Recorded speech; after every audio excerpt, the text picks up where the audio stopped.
Si vous avez aimé cette vidéo et que vous souhaitez en voir plus comme celle-ci, abonnez-vous à la chaîne et appuyez sur le bouton j'aime. Steven est entré dans la chambre des moteurs pour la deuxième fois. Avec un bruit sourd et un sifflement, la porte se ferma brusquement derrière lui. Cherchant un panneau de contrôle, il se retourna rapidement. Complètement inexistant. Que diable? À peine cela, une voix. Genre, féminin. Tu es coincé ici, misérable humain. Levant les yeux vers le ciel. Alors qu'elle se tenait sur la passerelle, elle se tenait en équilibre avec une main sur la hanche et l'autre sur la rampe. Sous la lumière du moteur, sa peau brillait d'un vert délicat, et sa silhouette semblait délibérément façonnée pour captiver et désarmer. Aucune des actions de Steven ne bougea. Vous devez être Mété, dit-elle avec un sourire. Il s'est retiré vers la sortie après avoir dit, je ne savais pas que j'avais un dossier. Je lui ai alors demandé, tu es plus rapide que ce que ton dossier suggère. Je ne savais pas non plus que c'était un piège. Tu étais censé penser que c'était un travail. Tu es venu réparer un noyau instable, fit-elle remarquer. Il jeta un coup d'œil autour de lui. Tout semblait stable. Je pouvais voir que tout cela était fabriqué. Je parie que, murmura Steven entre ses dents. À sa base, c'est du son. Dit qu'il n'a jamais été brisé. Alors qu'il serrait la mâchoire, il dit, j'avais besoin d'une raison pour te mettre à l'écart. C'est un enlèvement. C'est une sélection. Elle s'approcha de lui de près, laissant son parfum sur lui. Steven refusa de reculer, disant, je t'ai choisi. En demandant, pourquoi, elle regarda ses mains. La vidéo de toi en train de court-circuiter un panneau de transport au milieu d'un incendie m'a fait ressentir quelque chose. Je pensais que tu ressentais quelque chose? Il a ricané à cela. Bien joué. S'il te plaît, ouvre juste la porte. Elle n'y prêta aucune attention. Un technicien était nécessaire. Quelqu'un ayant des capacités innées et une dextérité semblable à la vôtre. Son regard était fixé sur Steven. Elle était très sérieuse. Alors qu'il montait sur le navire, celui-ci trembla. Sa question était, que prépares-tu? Ces mots s'estompant, Médius s'approcha davantage. Bientôt, tu découvriras. Je refuse d'être dirigé, a-t-il précisé. Médius avait des éclats dans les yeux. Tu le feras. Sur ce, elle s'approcha de la console principale, se retourna et verrouilla quelque chose avec 3 simples tapotements. Quelqu'un a déplacé les lumières. Un examen de son environnement incita Steven à faire le point. Elle vous a conseillé de choisir une position confortable. Après cela, elle l'a abandonné dans la pièce, le laissant impuissant et confus quant à ses véritables intentions. Steven alla droit au but. Le deuxième Médius a glissé hors de la trappe latérale et a disparu. Encore une fois, il scruta la pièce avec une rapidité et une intelligence fulgurantes, vérifiant chaque fissure, chaque conduit et chaque vulnérabilité possible. Il était plus que simplement piégé. Il semblait qu'il avait été contenu. Les concepteurs de ce vaisseau ont pris en compte chaque détail. Un panneau de maintenance a été arraché de dessous la console principale par lui. Câble, échangeur de chaleur et coupleur de puissance. Un sifflement aigu accompagna l'ouverture de la porte derrière lui alors qu'il traçait les connexions auxiliaires. Selon les médias, vous êtes rapide. C'est quelque chose que j'aime vraiment. Accroupi, il resta. Vous avez mentionné la nécessité d'un technicien. Il n'a jamais été dit que vous aviez besoin d'un prisonnier. Ce n'est pas un mensonge, insista TL. Mets tes compétences à profit. Alors qu'il se retournait prudemment pour lui faire face, Steven se leva. Il ressentait une tension dans ses muscles. Il sentait son cœur s'emballer. Il t'a accusé d'avoir fabriqué un problème moteur pour l'amener à bord.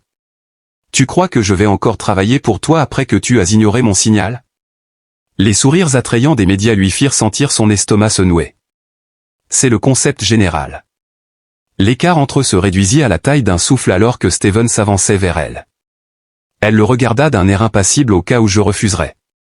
Oui, tu ne le feras pas. Crois-tu vraiment que tu es familier avec mon identité? Vous avez été étudié, déclara-t-elle. Chacune de vos missions accomplies, des équipages que vous avez sauvés et des stations que vous avez sabotées dans les derniers instants avant leur chute m'ont été rapportées. Vous n'êtes pas un tueur à gages, continua-t-elle à dire. Non, tu n'es pas un meurtrier. Vous avez des compétences exceptionnelles en résolution de problèmes. Quelque chose semble être cassé. Cela nécessite votre attention. Steven se tenait les mains serrées en poing. Alors, qu'est-ce qui ne va pas exactement avec ça? D'un ton froid, il demanda. Médius perdit son sourire. Son expression changea pour la toute première fois. Elle effleura sa manche de la main en le dépassant. L'endroit où elle l'avait touché avait envoyé des décharges d'électricité à travers son corps. Un schéma a été affiché sur le console lointaine par elle. Juste au moment où il s'apprêtait à jeter un coup d'œil, elle l'a lâché. Il n'y avait aucun dommage au cœur. C'était délibérément détourné et ruiné par elle. Comme si elle avait toute la journée pour jouer avec lui, elle appuya nonchalamment ses hanches contre la console et se tourna vers lui. « Je ne t'ai pas choisi uniquement pour tes mains, fit-elle remarquer. La mâchoire de Steven se contracta. Avec ses cheveux noirs et raides tombant sur un œil, elle inclina la tête et demanda, « Et alors ?» Tes instincts, déclara-t-elle simplement. Ta résistance, ta volonté de survivre, ton besoin de toucher et de commander le monde qui t'entoure. Steven la regarda intensément. Tu es folle. J'ai eu des noms pires. Steven avança à nouveau. Parle d'une voix basse et grondante. Tu as kidnappé le mauvais gars, s'exclama-t-il brusquement. Non, j'ai kidnappé le seul. Le vaisseau gronda à nouveau, signalant un autre changement de cap. Il pouvait sentir son intention de l'emporter loin de la Terre, vers un endroit qu'elle ne voulait que personne ne trouve. Tu étais marié, dit-il soudainement, ces mots dépourvus de toute trace de curiosité. Il l'avait vu de ses propres yeux. Une cicatrice non chirurgicale à la base de son cou, ressemblant à une marque de liaison. L'expression de Médius devint glaciale. Plus maintenant, murmura-t-elle. Steven pivota, plaçant une main sur le panneau à côté d'elle, s'approchant suffisamment pour voir le léger pouls à sa gorge. Laisse-moi deviner, tenta-t-il. Commandant Torv, commandement suprême varolien. Votre mari n'aimait pas partager, dit Médius avec un rire ironique. Il avait une forte aversion pour le partage. Il a essayé de me traiter comme une propriété, comme un objet dans sa collection.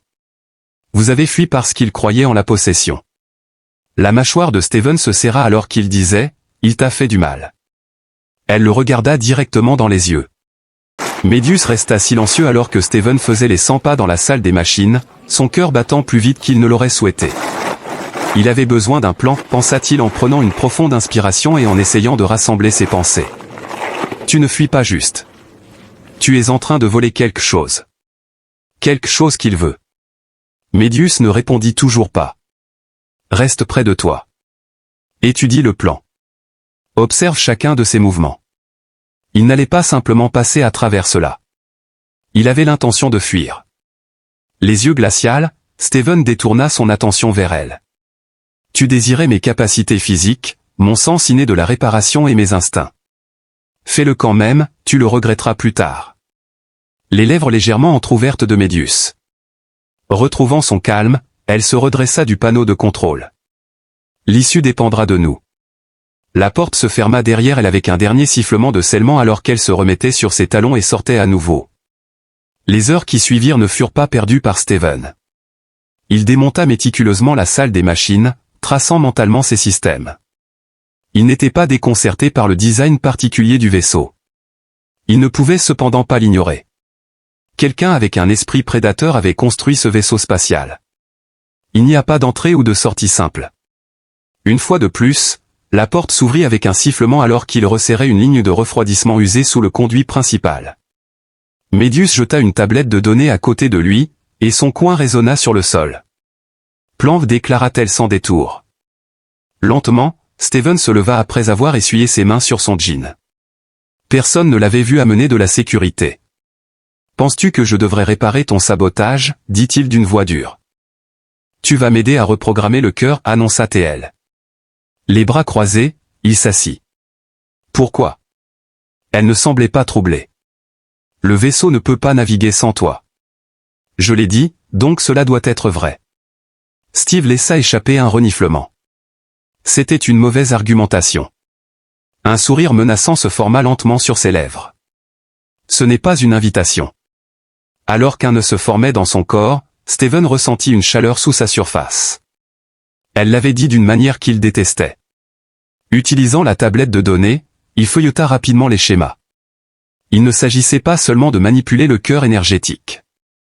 Un dispositif connu sous le nom de Bioafon avait été utilisé pour le rediriger. Un système qui lui était complètement inconnu. Un système qui nécessitait un réglage manuel constant pour maintenir la stabilité. Il lui jeta un coup d'œil furtif. « Tes actions de sabotage de ton vaisseau nécessitent ma présence constante », mentionna-t-il. Il y avait un silence complet sur le visage de Médius. Avec un coup sec, Steven renvoya la tablette de données au panneau de contrôle. « Tu te comportes de manière risquée. » En s'approchant, elle précisa qu'elle ne jouait qu'à ce genre de jeu. Selon elle, tu devrais commencer par ajuster les stabilisateurs. Les médias sourirent à nouveau au cas où je ne le ferais pas. Quand le cœur explosera, nous périrons tous les deux. En réponse, Steven secoua la tête et rit sèchement. Incroyable collaboration. Elle exprima sa gratitude puis lui lança un outil de calibration. Après l'avoir attrapé d'une main, Steven le fit rapidement tourner entre ses doigts avant de se pencher sur le panneau d'accès, un genou à terre. Sans hésiter, elle s'agenouilla à ses côtés, leurs bras se frôlant alors qu'il travaillait. Avec son visage impassible, il maintenait une concentration aiguisée. Cependant, son rythme de pouls interne était anormalement élevé. Son arôme flottait autour de lui. Ils travaillèrent en silence pendant un certain temps. En plus de stabiliser les circuits et de resserrer les joints de pression, Médius lui passa également des outils. Steven ressentit une soudaine décharge électrique lorsque leurs mains touchèrent brièvement le relais de refroidissement à nouveau. De plus, elle le sentit aussi. Elle sentit son souffle se couper pour la toute première fois. Il y avait un léger bourdonnement dans la pièce provenant du moteur. « Tu n'es pas ce à quoi je m'attendais » murmura Steven, brisant le silence. Les coins de la bouche de Médius se courbèrent en un sourire lent et séduisant.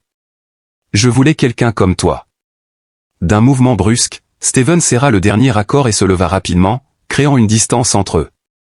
Pour rester alerte, il devait réfléchir. Pourtant, il pouvait sentir son regard le suivre alors qu'il se déplaçait dans la pièce. Soudain, il demanda « Que cherches-tu à fuir ?» Son sourire s'estompa. « Tu as dit que Torvek était ton propriétaire » continua Steven. Après une pause, Médius abaissa ses mains du console et dit « Mais tu ne fuis pas seulement lui. Tu fuis quelque chose de plus grand. » Steven crut brièvement qu'elle pourrait l'informer. Avec un éclat dans les yeux, elle murmura « Concentre-toi sur les stabilisateurs. » Steven remarqua cela et changea de focus. S'était mis de côté pour une utilisation future. Pendant la prochaine heure, ils travaillèrent en étroite proximité l'un de l'autre, leurs corps se touchant alors que la tension montait avec chaque respiration. Quelque chose à la fois de la laideur et de la beauté, construit simultanément, pouvait être ressenti par Steven. Elle resta immobile pendant que Médius pressait la dernière touche de contournement et sécurisait le système. Alors que le cœur se stabilisait, les lumières rouges sur le tableau de bord devenaient d'un blanc doux. À ce moment-là, Steven se tourna pour voir qu'elle l'observait avec diligence. Elle avait un désir. Peut-être une combinaison de choses. Elle complimenta ton efficacité. Steven étala un peu d'huile sur ses jeans après l'avoir touché du bout des doigts. Peut-être elle s'interrompit en s'approchant, tu es manipulateur. Médius lui chuchota alors qu'ils étaient face à face, se tenant fermement l'un à l'autre. Steven, tu dois continuer à t'opposer à moi, ordonna-t-elle. C'est bien. Elle pivota et sortit de la salle des machines comme si de rien n'était, comme si elle ne venait pas de l'enflammer de l'intérieur. Avec sa bouche serrée si fort que ça faisait mal, Steven se tenait là, son cœur battant contre ses côtes. Elle avait l'intention de l'inciter à rejoindre son plan. Elle ne savait pas qu'il était déjà en train de comploter pour la vaincre. Steven est resté éveillé toute la nuit. Les cabines surpeuplées du navire étaient loin d'être confortables. Il y avait un petit lit superposé fixé au mur, un évier en acier de la taille d'une main, et une seule lampe de plafond qui bourdonnait dans l'air recyclé moisi. La pièce, cependant, n'était pas la source de son insomnie. Mais c'était elle. Ses mouvements et l'écho de ses mots en partant avaient laissé une impression. Perché sur le bord du lit superposé, Steven s'est agenouillé et a fixé la porte fermée comme s'il pouvait la forcer à s'ouvrir. Il ressentait une envie irrésistible d'agir, de se défendre ou de fuir. Cependant, un autre aspect, plus sombre, murmurait quelque chose de différent. Continue à observer. Éduque-toi. La porte s'ouvrit de manière inattendue le lendemain matin. Steven se leva comme s'il se préparait à un combat. Une combinaison noire et ajustée épousait Médius comme une couche de chair supplémentaire. Un nœud serré maintenait ses cheveux sombres en place. Son expression était impassible et incompréhensible. Cependant, ses yeux trahissaient sa tromperie. Son intention n'était pas de l'intimider. Encore une fois, elle comptait sur lui.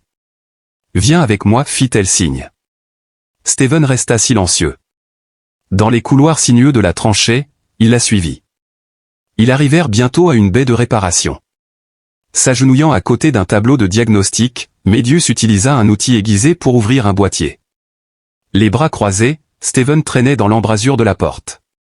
Après cela, il demanda, « Et maintenant ?» Vous avez orchestré une autre défaillance critique. Selon Steven, qui a vu ses mains, celle-ci est réelle. Elle évitait de le regarder. Sa sincérité transparaissait. Peu importe sur quel système elle se concentrait, ils échouaient tous. Il s'est accroupi à côté d'elle, inspectant le câblage exposé. Alors qu'il traçait ses doigts le long de l'isolation endommagée, il dit « Tu as de la chance que le vaisseau ne nous ait pas expulsés dans le vide. Les relais de puissance ont grillé. Tu ne peux pas continuer à jouer à ce jeu, dit-il, la voix basse. Je ne joue pas, dit-elle tout aussi doucement. Ils se frôlèrent les mains en tendant le bras pour prendre le même outil. Une chaleur vive et instantanée s'est embrassée entre eux. La bouche de Médius se contracta. Je ne crois pas à la chance. Steven renifla. Ouais, j'ai compris le message. La tension entre eux était intense. Steven sentit sa poitrine se contracter, et il demanda, pourquoi moi, alors que ses doigts effleuraient doucement mais fermement les siens. Parmi tous les textes que tu aurais pu prendre, demanda-t-il. Et parmi tous les humains, demanda-t-elle alors. Après un moment, elle finit par prendre la parole, tu n'es pas le premier humain que j'ai approché. Steven leva un sourcil et dit, que sont devenus les autres? Médius le regarda dans les yeux. Aucun d'eux n'était assez puissant.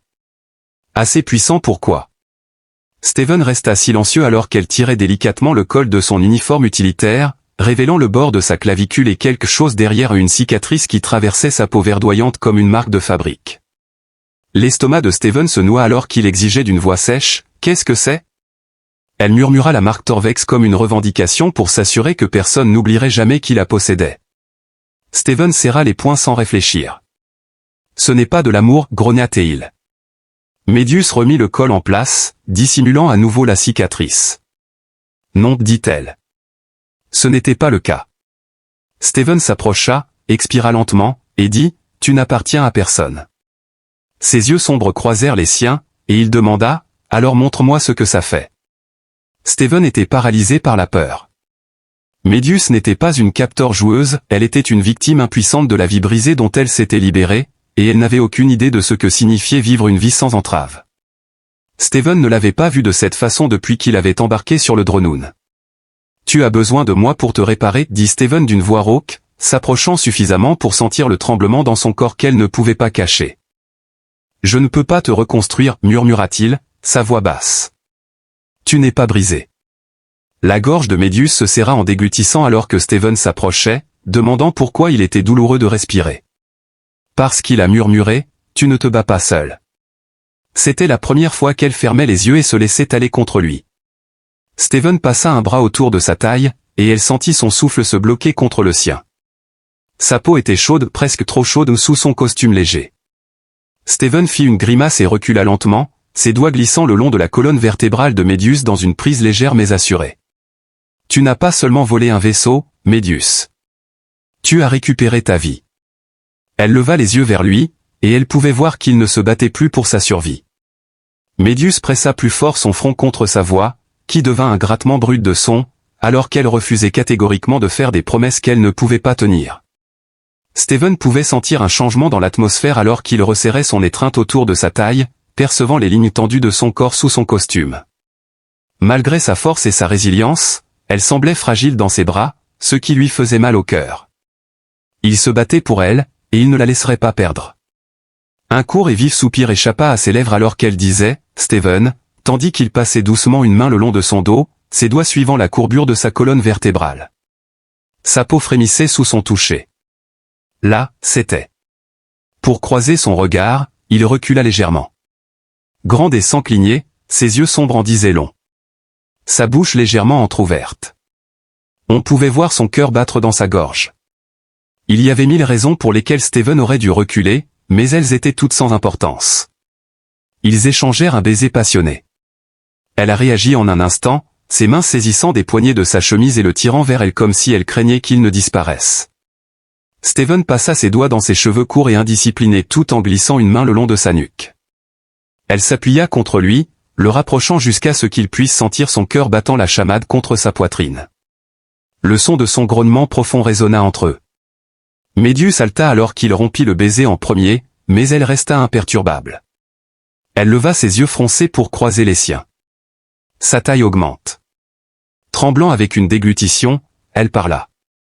Les commentaires ont frappé Steven plus durement qu'il ne l'avait anticipé, et il est resté immobile pendant 30 secondes.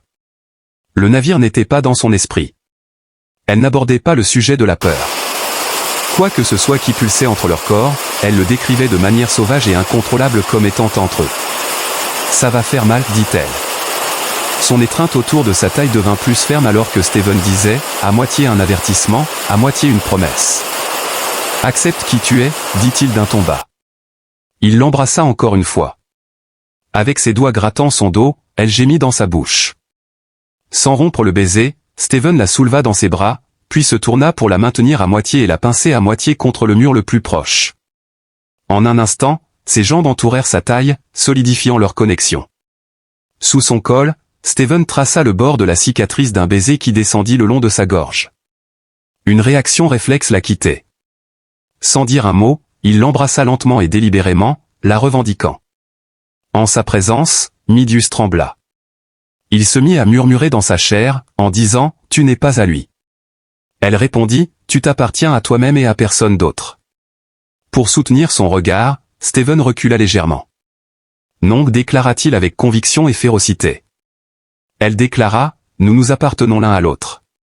Avec un baiser qui exprimait sa conviction, elle scella l'accord. « Steven » demanda-t-elle avec un soupir, la voix brisée. Respirant lourdement, il rapprocha son front du sien. « Comment le savais-tu » Il a étouffé la question. À ce moment-là, le visage de Média s'illumina d'un petit sourire féroce. « Je n'ai jamais été aussi sûr de rien », remarqua la femme. C'était tout ce dont il avait besoin. Il saisit fermement ses hanches, les ramenant tous deux sur terre, et commença à bouger lentement avec elle, lui permettant de dicter le tempo. Alors que Médius laissait échapper un léger soupir, ses ongles accrochèrent le tissu délicat de sa chemise et glissèrent le long de ses épaules. Un rythme émergea dans leur corps, sans lien avec les procédures de survie ou les panneaux de contrôle. Au-dessus d'eux, les lumières du vaisseau clignotaient en réponse à la fuite d'énergie provenant du noyau, probablement en confondant leur biosignature avec une défaillance. Ils s'en fichaient éperdument. En se blottissant contre lui, Médius enfouit son visage dans son cou, réprimant des sanglots qui résonnaient contre sa chair. Les cris désespérés qu'elle poussait et la façon dont elle tremblait dans ses bras poussèrent Steven à aller plus vite et plus fort. Encore une fois, elle a halté et s'est exclamée, « Steven !» Brisé. « Je suis là pour toi », murmura-t-il. « Je te couvre. » Ils restèrent enlacés, tremblants, alors que le dernier choc les traversa avec une telle force que le mur derrière elle trembla. Après cela, le monde tomba dans un silence stupéfait.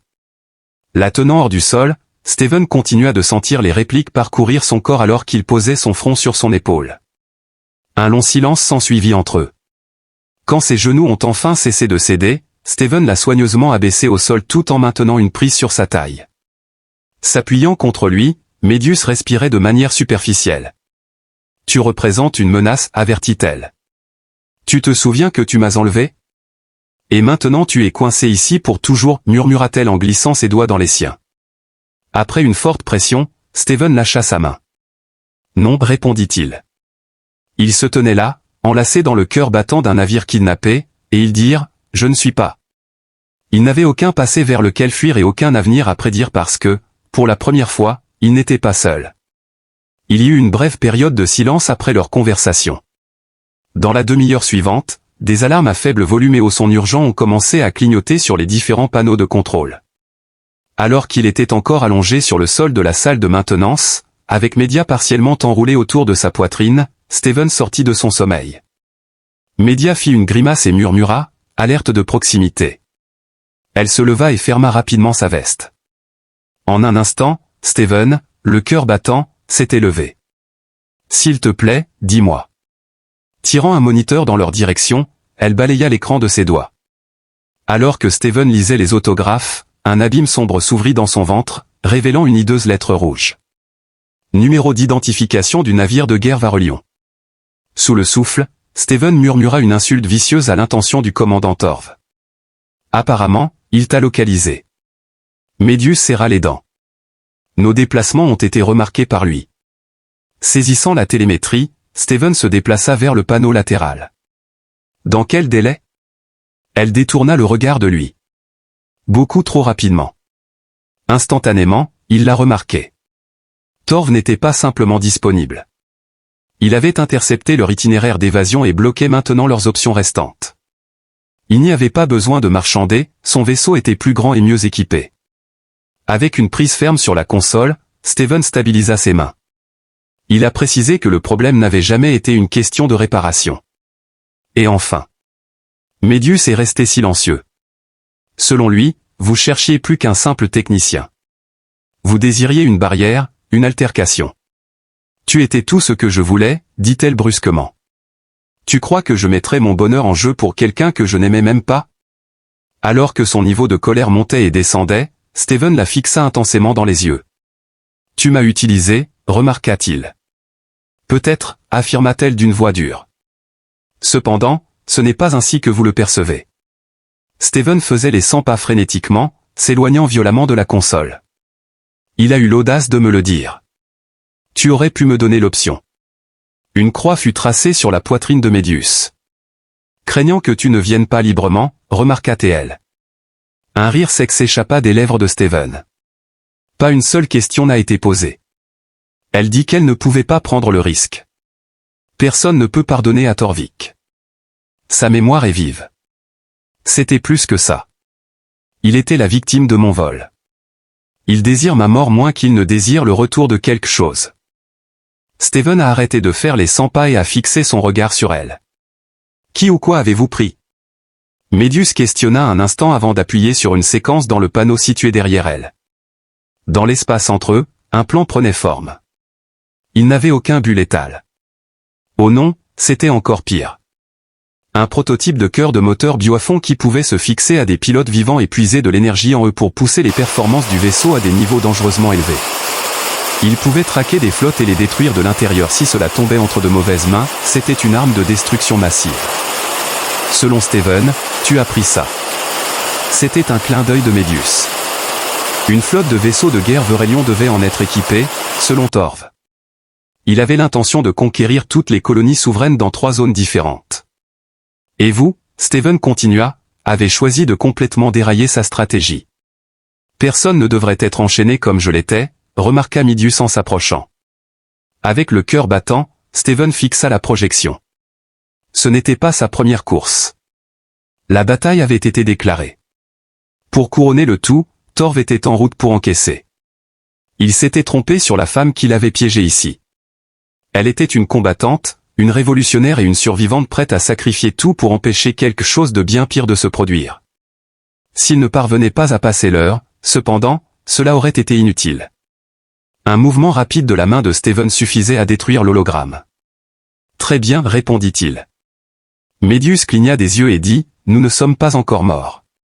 Tu vas rester, demanda-t-il en s'approchant avant de saisir fermement sa taille et de la tirer contre lui. Tu m'as entraîné là-dedans, demanda-t-il d'un ton irrité.